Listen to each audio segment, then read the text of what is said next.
잘 들리시죠? 엄청 우렁차네. Alright, let me start. Greeting everyone. My name is Donghyeok Choi, and I'm a junior at Korea International School, Jeju Campus.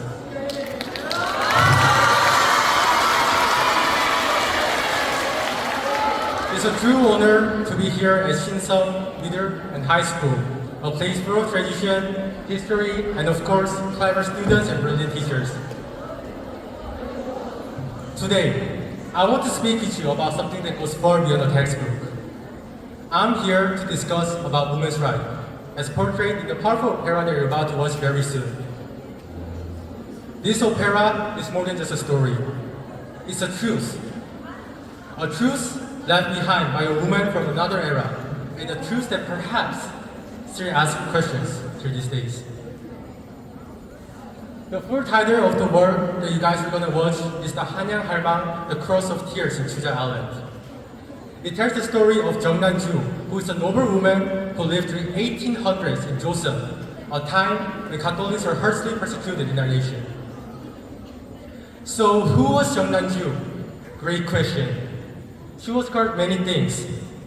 A trader's wife, a slave, an exile, a Catholic, and most painfully, she was called a mother.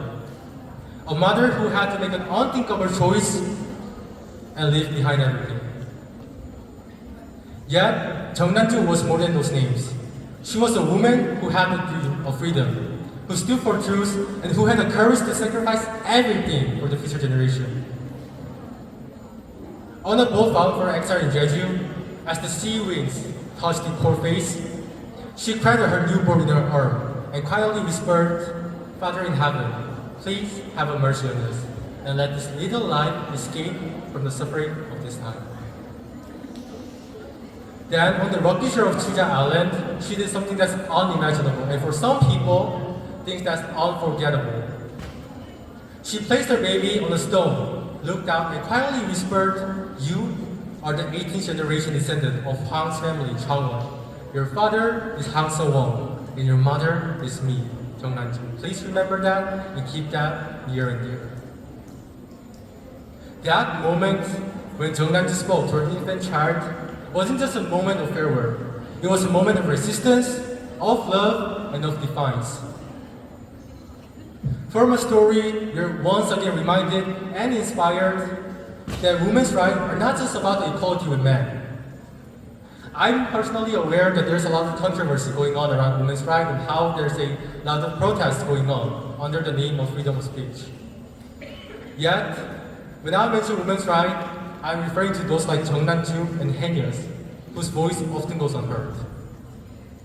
Women's rights, therefore, should be defined as a basic right to live with dignity, the right to speak, to choose, and to exist, not as somebody else's responsibility, but as a person with worth and freedom.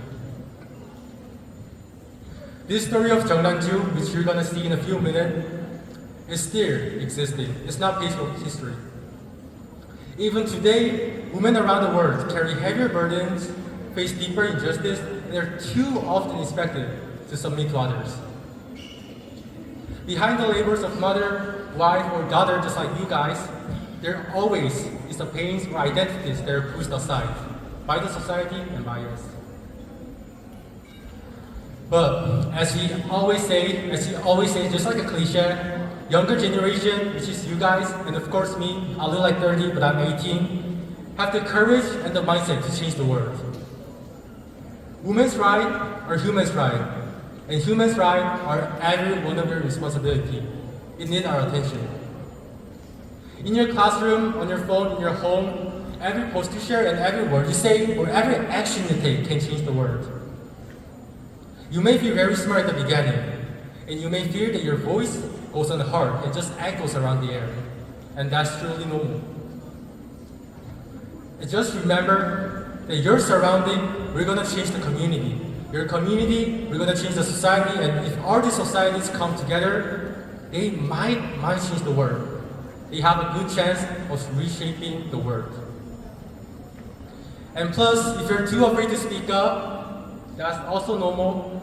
Just know that your little act of courage can be a huge milestone and can be something that people like Jeong Nan-ju have been waiting for the past few years.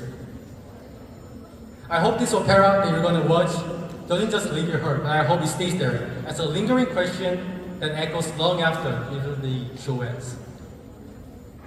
And if you ever have a chance, please consider visiting the resting place of Jeong Nan-ju Maria, located in 34 Daejeongun, which I mean a few minutes right here. And looking at this beautiful landscape and sitting on this tall glass, you're going to feel the lingering sorrow, but also a courage of a woman, of a mother, and of an individual who had to leave behind everything for the generation of us. Thank you, and I hope you enjoyed. Thank you.